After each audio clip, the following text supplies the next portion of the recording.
Hit and run कानून के विरोध में ट्रक चालकों की हड़ताल का व्यापक असर जिला सोलन में भी दिखाई दिया। सोलन के अधिकतर पेट्रोल पंप खाली हैं और पेट्रोल पंप पर पेट्रोल डीजल के लिए वाहनों की लंबी लंबी कतारें लगी। पेट्रोल डीजल की किल्लत से निजी बस सेवा भी जिला सोलन में ठप हो गए। वहीं अधिकतर सरकारी बसों के रूट भी ठप पड़े हैं, जिसकी वजह से आम लोगों को काफ़ी परेशानियां हो रही।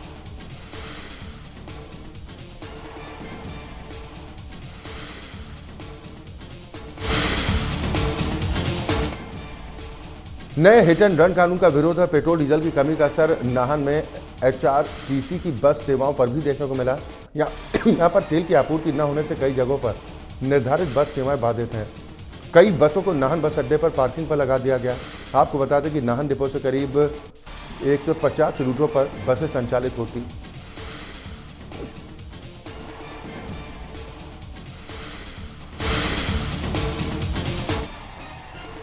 हिट एंड रन कानून के खिलाफ जारी हड़ताल का असर ऊना में भी देखा जा रहा है। यहाँ पर बस चालकों ने भी ट्रक चालकों की हड़ताल को समर्थन दिया है। हड़ताल की वजह से ऊना में रोजमर्रा के जरूरी सामान की सप्लाई पर असर पड़ा है। नए कानून के विरोध में ऊना जिला मुख्यालय पर स्थित आईएसबीटी में निजी बस ऑपरेटर्स ने अपने चालकों और परिचालकों को साथ लेकर प्रदर्शन किया और नारेबाजी की। हड़ताल की वजह से अलग अलग जगहों के बसों का इंतजार कर रहे यात्रियों को परेशानियों का सामना करना पड़ रहा है।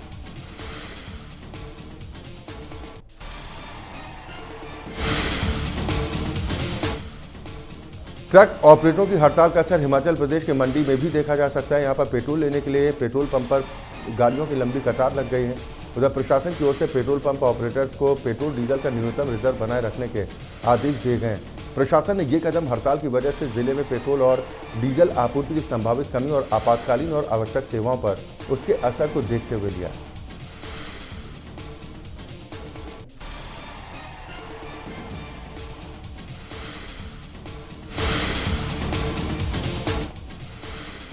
नए साल 2024 में देश दुनिया के मेहमानों के लिए तो खास बना ही पर्यटन नगरी मनाली में पर्यटन कारोबार भी सर चढ़ कर बोला। न्यू ईयर का जश्न मनाने के लिए देश विदेश से पर्यटन नगरी में क्षमता से ज़्यादा भीड़ उमड़ी। 31 दिसंबर की देर रात तक देश दुनिया के लोगों ने नए साल का जश्न मनाया। वहीं क्षमता से ज़्यादा पर्यटक आने से होटल कारोबारियों के साथ साथ अन्य पर्यटन कारोबारियों के कारोबार में इजाफा हुआ, जिससे कारोबारी बेहद खुश दिखाई दे रहे हैं। वहीं बाजारों में पर्यटकों की भारी भीड़ दिखाई दे रही।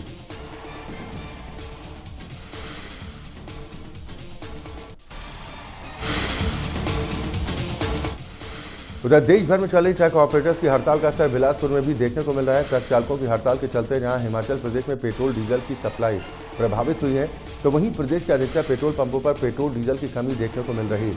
कई पेट्रोल पंपों पर पेट्रोल डीजल खत्म हो चुका है और जहाँ पर कुछ एक पेट्रोल पंप पर पेट्रोल डीजल उपलब्ध है, वहाँ पर तेल भरवाने के लिए वाहन चालकों की भारी भीड़ लग रही है। आने वाले समय में पेट्रोल डीजल की तरह ही खाद्य पदार्थों को लेकर भी किसी तरह की कमी से आम जन को परेशान होना पड़ सकता है।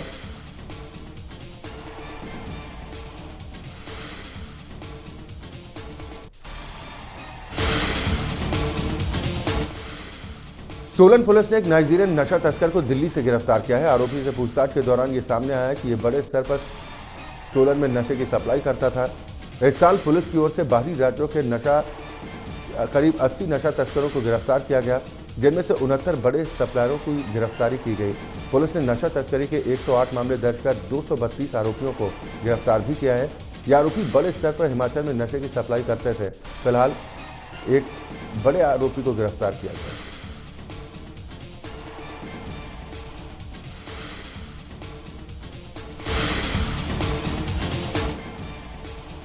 उत्तर भारत के राज्यों में ठंड और कोहरे की वजह से ट्रेन सेवाओं पर असर पड़ा है। देश की राजधानी समेत उत्तर भारत के ज़्यादातर इलाकों में शीतलहर और कोहरे की वजह से सड़कों पर सन्नाटा पसरा दिखाई दे रहा है। सुबह के समय घने कोहरे की वजह से वाहन सड़कों पर रेंगते दिखाई दे रहे हैं। इसके अलावा घने कोहरे का असर दिल्ली आने वाली और दिल्ली से जाने वाली ट्रेन सेवाओं पर भी दिखाई दिया। कोहरे की वजह से कुछ ट्रेनें तो 8 घंटे तक की देरी से चल रही। ट्रेन लेट होने से पैसेंजर्स को काफ़ी परेशानियाँ उठानी पड़ रही।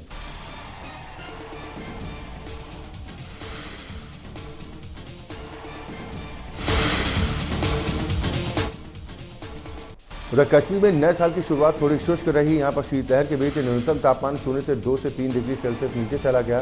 हालांकि सीजन में अब तक जम्मू कश्मीर के ज़्यादातर क्षेत्रों में बर्फबारी नहीं हुई है। कश्मीर के मैदानी इलाके भी फिलहाल बर्फबारी से अछूते हैं। घाटी के ऊपरी इलाकों में भी दिसंबर के अंत तक सामान्य से कम ही बर्फबारी हुई। आसमान साफ रहने की वजह से श्रीनगर समेत प्रदेश के ज़्यादातर हिस्सों में न्यूनतम तापमान में और गिरावट आई है। पारा गिरने के बाद ऐतिहासिक डल झील भी जमने लगे। हालांकि बीते साल के मुकाबले यहाँ पर मौसम सामान्य है।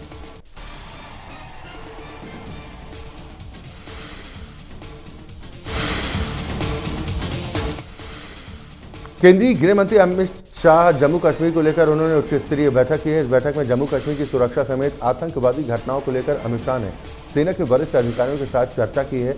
आपको बता दें कि जम्मू कश्मीर में आतंकवादियों के खात्मे के लिए सेना की तरफ से ऑपरेशन टेरर किलिंग चलाया गया है और अब तक सेना के जवानों ने कई आतंकवादियों को ढेर भी किया।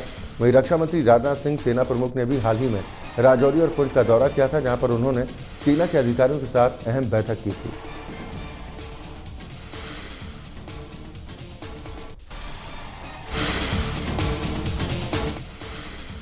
प्रधानमंत्री नरेंद्र मोदी 2 दिवसीय दक्षिण भारत के दौरे पर हैं। दौरे के पहले दिन पीएम मोदी भारतीय दासन यूनिवर्सिटी के दीक्षांत समारोह में शामिल हुए। इसके साथ उन्होंने तिरुचिरापल्ली के लिए कई विकास कार्यों का शिलान्यास और उद्घाटन किया। इस दौरान पीएम मोदी ने कहा कि बीते एक साल में 40 से ज़्यादा केंद्रीय मंत्री 400 से ज़्यादा बार तमिलनाडु आए हैं। पीएम मोदी ने जनसभा को संबोधित करते हुए कहा कि साल 2004 से 2014 के बीच केंद्र से तमिलनाडु को 30 लाख करोड़ रुपए मिले थे, लेकिन हमारी सरकार ने बीते 10 सालों में तमिलनाडु को 120 लाख करोड़ रुपए दिए हैं। दक्षिण भारत दौरे के पहले दिन प्रधानमंत्री मोदी ने तिरुचिरापल्ली एयरपोर्ट की नई टर्मिनल बिल्डिंग का उद्घाटन भी किया। इस दौरान सीएम स्टालिन, राज्यपाल RN रवि और केंद्रीय मंत्री ज्योतिरादित्य सिंधिया भी मौजूद रहे।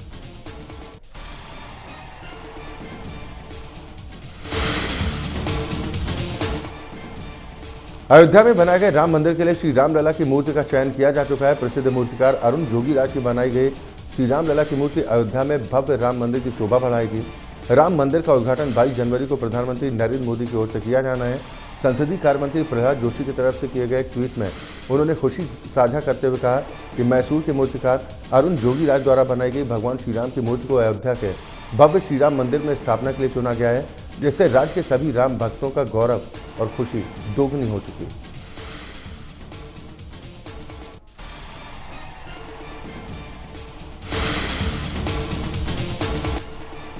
जापान में नए साल के पहले दिन आए 7.6 की तीव्रता वाले भूकंप से भारी तबाही हुई है। बताया जा रहा है कि अब तक 20 से ज़्यादा लोगों की जान जा चुकी है।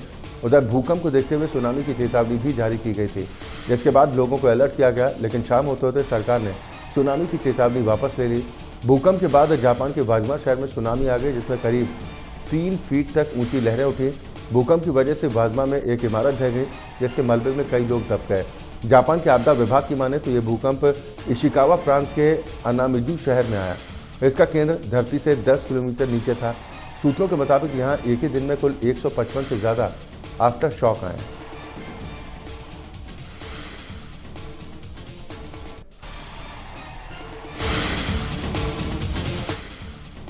दक्षिण कोरिया के मुख्य विपक्षी दल डेमोक्रेटिक पार्टी के प्रमुख ली जे म्यूंग पर बुसान दौरे के वक्त एक अज्ञात हमलावर ने चाकू से हमला कर दिया।